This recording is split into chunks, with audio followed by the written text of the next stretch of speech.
Iruñeak sakoneko eraldaketa behar duelako. Queremos cambiar la ciudad gris y autoritaria de Yolanda Barcina por una ciudad moderna, incluyente, ecológica y multicolor. Es una tarea difícil, pero posible. Zaila bai, azken 12 urteetan Iruñari egindako mina handia delako. Baina posiblea da. Asko garelako hiri honetan aldaketaren alde bat egiten dugunok.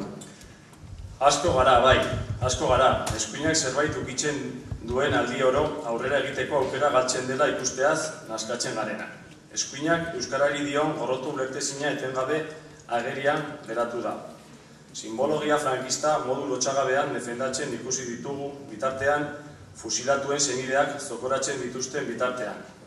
Gazteluaren itzulian fusilatuen omenez jarritako plaka besterik ez da ikusi behar, oroimen historikoa eskutatu eta gutxietsi nahian. Hemos visto cómo se identifica la juventud con un problema. Con qué saña se ataca lo popular, lo social, lo espontáneo y libre, las fiestas de los barrios, los colectivos culturales.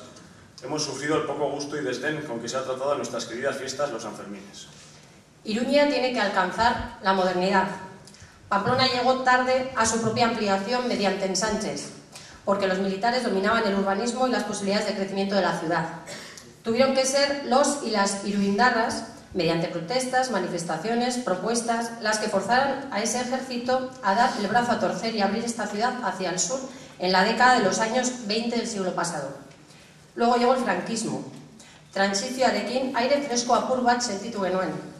Baina kasu honetan ere gure hiriaren atzerapen eta intransigentzia pairatu genuen urte haietan. Bada garaia, eskuinak inposatzen duen probintzianismo ziztrinau alboratu eta modernitaterantz aurre egin dezagun. Nafarroako liburutegi publikoa Iruñeko kanpokaldera eraman dute korte inglesi leku egiteko. Gure historiaren arrasto arkeologikoak zaborretara bota zuten Gaztelu plazan. Eta orain, UPNek Sanferminen museoa egiteko 50 urtez hipotekatu nahi gaitu iruindar guztioi. Todas estas actuaciones son propias de quien desprecia a los y las pamplonesas y no ve más allá de los intereses particulares de sus propios amigos. Iruñeak hiri osasungarria izateko baldintza paregabeak ditu, baina hala ere eskuina garraio pribatua nagusi den hiria bihurtu du. Hiriaren erdigunean 10 rotonda ditugu. Garraio publikoa txilotu dute eta bizikletaren erabilera bultzatu beharrean bizikletentzako bidea oztopoz beteriko lasterketa bilakatu dute. La polución, el ruido y los atascos son ya parte de nuestra vida diaria. Si a eso añadimos el culto al cemento practicado estos últimos años, podemos afirmar que la ciudad, en manos de UPN, es un juguete roto. Veremos lo que ocurre en el meandro de Lanzadi. Iruñeak bestelako mugikortasun eredua behar du.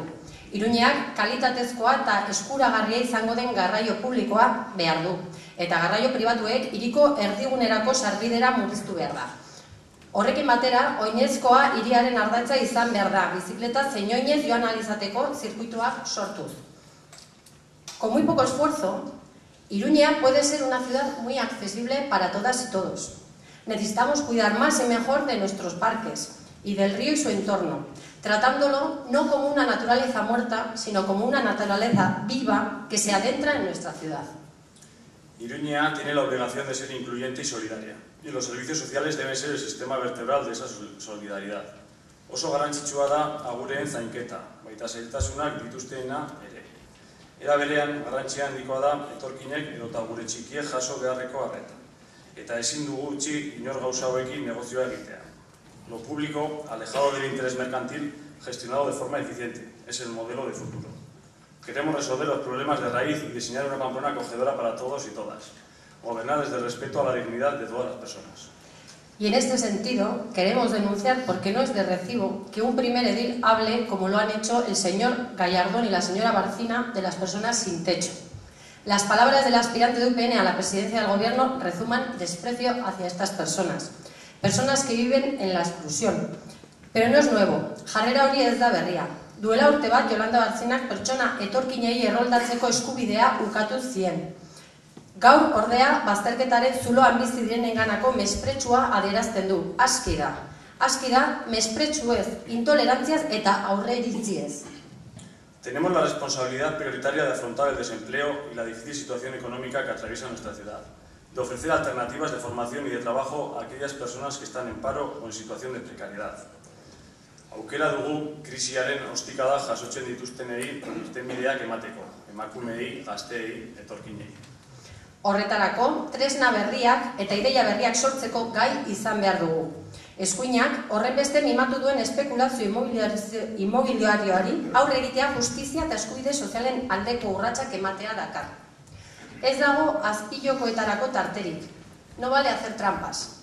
Lo moderno no es hacerse rico a costa de las necesidades de la gente sencilla, de la inmensa mayoría, como hace o predica la derecha. El futuro está en dar la vuelta a esta situación garantizando el acceso universal a un derecho tan básico como el de la vivienda, apostando con fuerza por el alquiler y la rehabilitación que la derecha ha abandonado a lo largo de muchos años. Iruñea kolorez jatzi nahi da, eskuinak gris iluna nahiago du, uniformizazio kulturaren kolorea, kontrol polizialaren kolorea, zentsurarena. Baina ezin diogu utzi. Naskatuta gaude debekuekin, herritarron askatasunari eta kulturari jartzen zaizkien mugapenekin naskatuta gaude. UPNren jarrera batzuk agerian uzten dute kultura herrikoiak sortarazten dion ezin egona. Eta Iruñean oso modu argian ikusi da, tokiz kanpoko militar holdakor bat poliziaren gidaritzapean jarri du. Eta udal batzarrak behin baino gehiagotan ura baztertzeko nartu arren militarra bere tokian jarraitzen du. Auzoetako jai eta kultura herrikoiarekiko fobia izugarriarekin. Hoy queremos aprovechar este acto para pedir a UPN que respete la voluntad de los vecinos y vecinas del barrio de La Chantrea y les deje celebrar el calderete de fiestas en Alemanes.